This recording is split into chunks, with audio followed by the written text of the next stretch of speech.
The day the USB drive arrived in a plain envelope with no return address was the day my world cracked open. I stared at the small black rectangle on my kitchen counter knowing exactly who had sent it, because Journey had warned me her family was losing patience with our closeness. When I plugged it into my laptop and hit play, the grainy footage showed me walking away from her in Lincoln Park, while she stood there crying, her shoulders shaking under the streetlights. Her father Victor had labeled the file evidence, and the note attached said, "Come to the house tonight or we show the world what kind of woman you really are." My hands trembled as I replayed the clip over and over, seeing only the worst version of myself, abandoning the woman I loved more than anything. I called Journey, but she did not pick up, and in that moment I realized her family had crossed a line that could never be uncrossed. I drove through the pouring Chicago rain to their sprawling brick home in Hyde Park, the wipers slapping like accusations against the windshield. My mind raced back to how this all started 2 years ago when I met Journey at a charity event for underprivileged schools where I taught history. She was the sharp marketing director for a nonprofit, with her long braids pinned up and her laugh cutting through the room like sunlight. We bonded over shared exhaustion, with family expectations, mine distant, and hers suffocating under their old money Baptist roots. What began as coffee turned into late-night talks, then stolen weekends in my small apartment where we held each other and whispered dreams of a future without hiding. But Journey always pulled back when talk turned to telling her parents. Victor, a prominent defense attorney, and Lydia, the perfect church hostess, saw me as a threat, the single career woman pulling their daughter away from the life they planned, complete with a suitable husband and grandchildren. When I knocked on their heavy oak door, Tara, Journey's younger sister, answered, her eyes cold. She had been the one who pretended to be my friend, slipping details about our schedule to their private investigator. Inside, the living room smelled of polished wood and judgment. Victor stood by the fireplace, his jaw set like stone, while Lydia sat rigid on the velvet sofa clutching a Bible. Journey was there too, her face pale, refusing to meet my eyes. They did not offer me a seat. Victor slid the laptop across the coffee table and pressed play. There I was on screen, turning my back on Journey in the park after what looked like a fight, her hand reaching out as I walked into the shadows. "See," he said, his voice low and triumphant, "this is what you do to my daughter. You use her, then leave her broken." I tried to explain, but the words stuck because from their angle it did look heartless. Journey finally spoke, her voice barely above a whisper. "It was not like that, Dad." But Victor cut her off, saying, "Enough, we have proof now. You choose family or this." The room felt smaller with every second, the weight of their expectations pressing down on me like the rain outside. I had sacrificed promotions at school to keep our secret safe, spent nights alone when Journey canceled because of family dinners, and now here I was painted as the villain. Inside I felt the familiar crack of doubt, the voice that wondered if loving her this way was selfish, if I should just walk away for real this time and spare us both the pain. But looking at Journey, her eyes pleading, I knew I could not. The argument escalated when Lydia stood and accused me of confusing her daughter with modern nonsense, quoting scripture about natural order.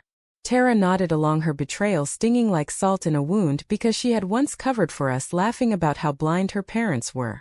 I defended myself, explaining that our love was real, not some phase, but my voice shook with the exhaustion of 2 years of hiding.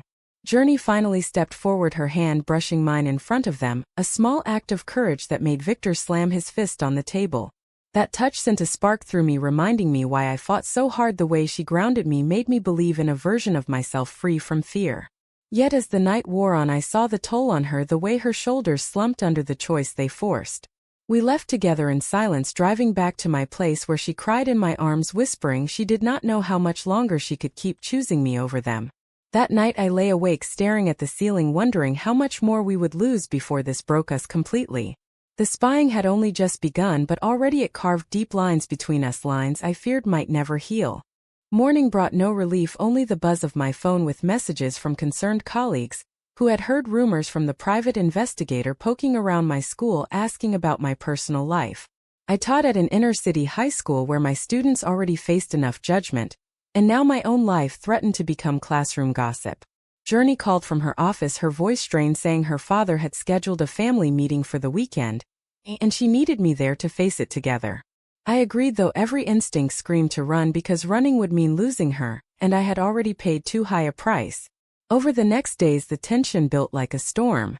I caught glimpses of the detective, a nondescript man in a gray sedan parked near my apartment, noting my every move. Journey confessed her sister Tara had been the informant, feeding details about our weekend trips, believing she was protecting the family name. The betrayal cut deep because Tara had shared laughs with us over wine. Now she stood on the other side. At work I fumbled through lessons, my mind replaying the park footage, trying to remember the full context of that night. It had started with Journey receiving a call from her mother pressuring her to attend a matchmaking dinner with a church deacon's son. She hung up in tears and I arrived to hold her, talking her through the fear until we both decided to keep fighting. But the investigator captured only the end, me walking her to her car, then turning away to give her space to compose herself before driving home. To her family it looked like abandonment, pure and simple proof I did not care. The psychological weight pressed on me daily, the constant second-guessing if my love was worth the damage to her relationship with them. Journey meanwhile faced her own hell at home, where dinners turned into interrogations about my intentions, my background, my lack of church attendance. She told me in hushed late-night calls how her mother cried about wasted potential, and her father threatened to cut her from the will. The moral dilemma tore at her, the daughter who had always been the good one now labeled rebellious for loving a woman. We met secretly at a quiet cafe on the north side one afternoon, the rain still falling in sheets outside. Journey looked exhausted, dark circles under her eyes as she reached across the table to squeeze my hand. "I cannot keep doing this, Simone," she said, her voice breaking. "They are tearing me apart, and I do not know if I am strong enough." Her words hit like a physical blow because I had asked myself the same thing 100 times. Yet I could not let go the memory of her smile, the way she traced patterns on my back, when we lay together talking about adopting kids one day. I told her we had to hold on, that love like ours demanded sacrifice, but inside I wondered if I was asking too much. That evening back at my place we argued for the first time in months, me accusing her of not fighting hard enough, her firing back that I had no idea what it felt like to risk losing everything you grew up with. The words hung heavy between us until she pulled me close and we held each other, the only comfort we had left. The weekend confrontation arrived too soon. I drove to their house again, my stomach in knots, knowing this time would be worse. Victor had more footage now compiled neatly, showing me at various locations, sometimes alone, sometimes with Journey, but always framed to suggest secrecy and manipulation. Lydia played the role of concerned mother, asking how I could do this to a girl from such a good family. Tara sat silent, avoiding my gaze, her guilt evident but not enough to make her speak up. Journey defended me as best she could, but her voice wavered under the barrage. I felt the inner conflict rage inside me, the desire to scream the truth against the fear of making things worse for her. By the end of the night they issued an ultimatum: break it off or face public exposure, including calls to my school board. Driving home that night with Journey beside me silent, I realized the price was climbing higher than either of us had imagined: careers, families, futures, all hanging by the thread of that one secret love. The following week the pressure intensified when the detective expanded his surveillance to include my workplace. A colleague pulled me aside in the teacher's lounge, whispering about strange questions from a man claiming to be a background checker. My heart sank, knowing this could cost me the promotion I had worked years for, the one that would let me support more students like the ones who saw me as their only stable adult. Journey tried to intervene, begging her father to stop, but he dismissed her as naive, blinded by infatuation. In private she confessed the guilt eating at her for bringing this chaos into my life, the way her family's prejudice now threatened my livelihood. We spent a tense evening planning our next steps, deciding to document everything in case we needed legal protection. But the emotional toll showed in her restless sleep and my short temper. A betrayal deepened the wound when Tara showed up at my apartment unannounced one evening, her eyes red from crying. She admitted tipping off the investigator not out of malice but fear that I would pull Journey into a lifestyle that would shame the family and their church community. Her words stung because I had trusted her, once shared vulnerable stories about my own distant parents who never fully accepted my choices. I sent her away with a warning that her actions hurt her sister more than helped, but the damage was done. Journey learned of the visit later and confronted her sister in a heated phone call that ended with tears on both ends. The family fracture spread like cracks in ice, each piece reflecting different shades of prejudice and fear. Our relationship strained under the weight. One night after a long day, I snapped at Journey when she canceled plans again to attend a family function, saying maybe it would be easier if we paused. The hurt in her eyes mirrored my own regret, because pausing meant surrendering to the very forces trying to erase us. We made up in the quiet of my living room, holding each other and talking through the night about the life we wanted: a small house, maybe in the suburbs, away from prying eyes, where we could be open. Yet the conversation circled back to the reality that running would not solve the root: her family's inability to see our love as valid. The moral choice loomed large for both of us, whether to fight dirty exposing their spying or continue enduring with grace. I chose the latter for her sake, but the resentment built quietly inside me. The climax approached when Victor called demanding another meeting, this time with all evidence compiled. Journey and I arrived together, hands clasped in silent solidarity, the detective's latest file waiting on the table. They played the extended clip from the park, the one showing me walking away, but this time the full raw version loaded by accident. As the video rolled, something shifted, the sequence reversed in their haste to skip ahead, and suddenly the footage ran backward. There I was approaching Journey, instead of leaving, rushing to her side after her tearful phone call, pulling her into my arms in a gesture of pure support, the context now crystal clear. Victor paused the video, his face draining of color as the truth sank in. I had not abandoned her, I had been her anchor in the storm they created. Lydia covered her mouth, the Bible in her lap suddenly heavy with new meaning. Tara looked away, ashamed. In that moment the air changed, the spying they justified as protection now exposed as the real harm. Journey squeezed my hand, tears streaming down her face, whispering, "They see us now."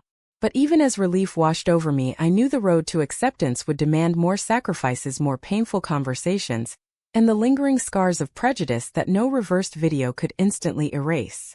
The silence after the reversed footage stretched thick and uncomfortable, broken only by the ticking grandfather clock in the corner. Victor rewound the clip, playing it forward again, then backward, his legal mind struggling to reconcile the two versions.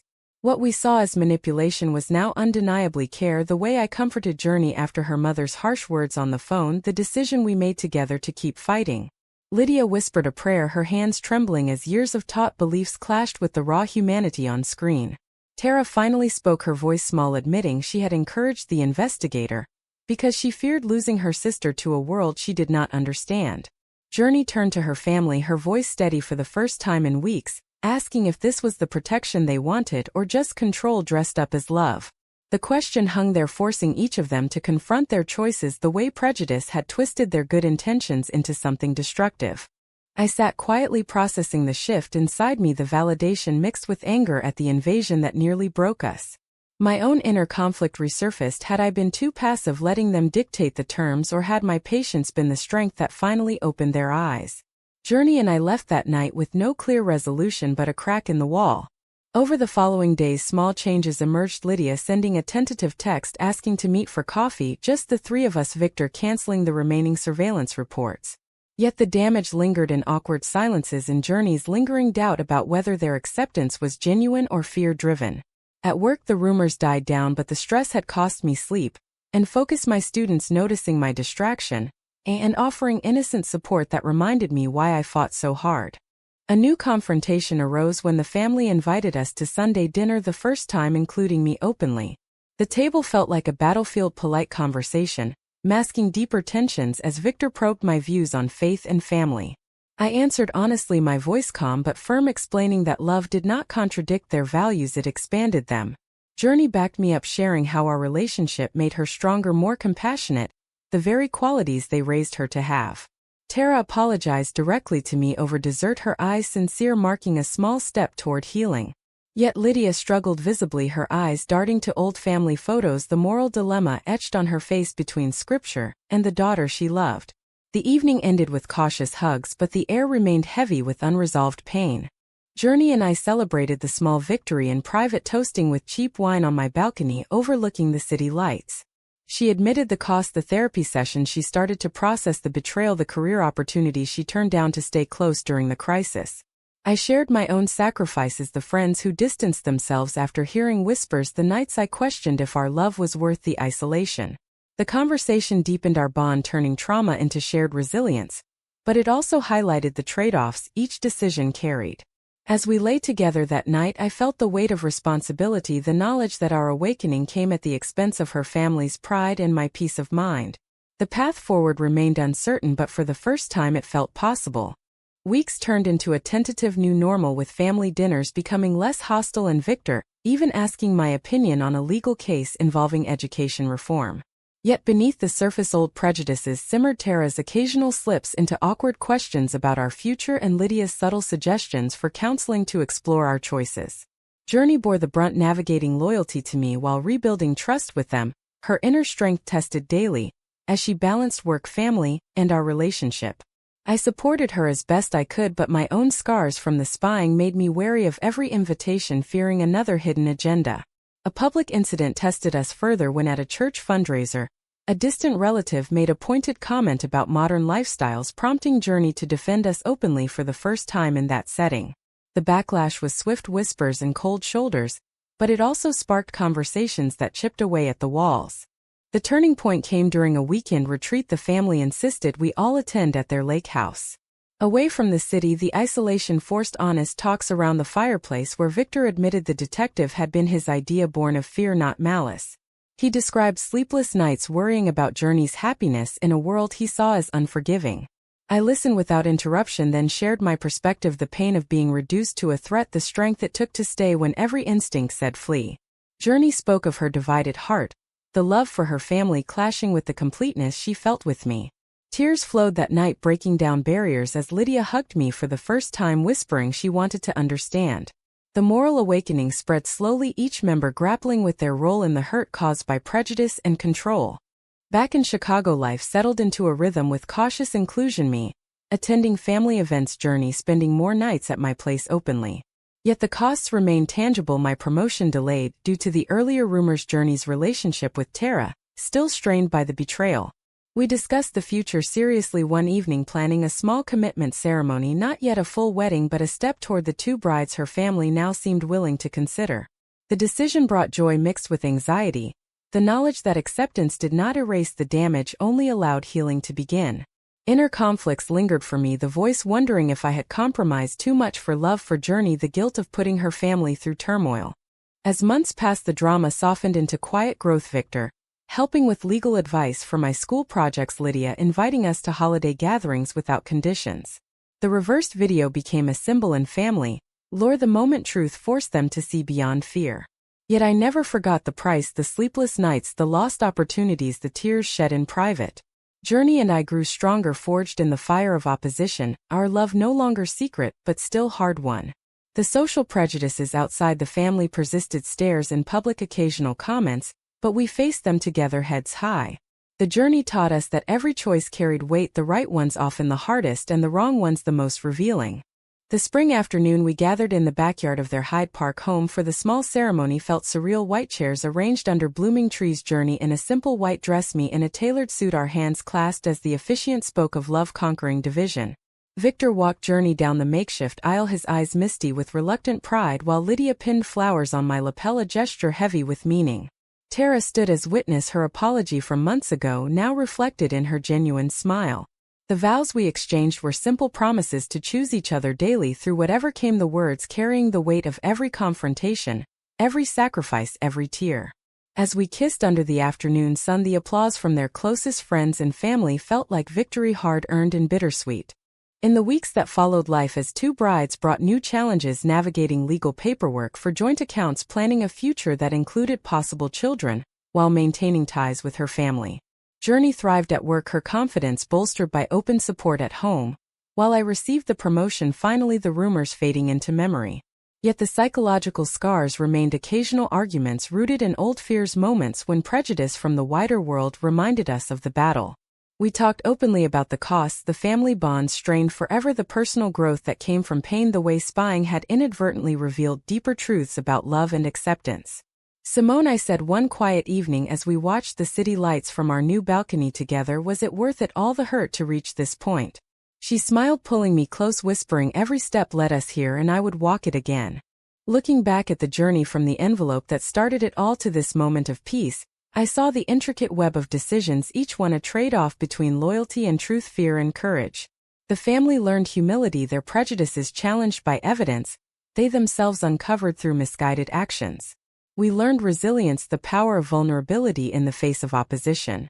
The awakening was not sudden but gradual, built on countless small choices that reshaped relationships and self-perceptions.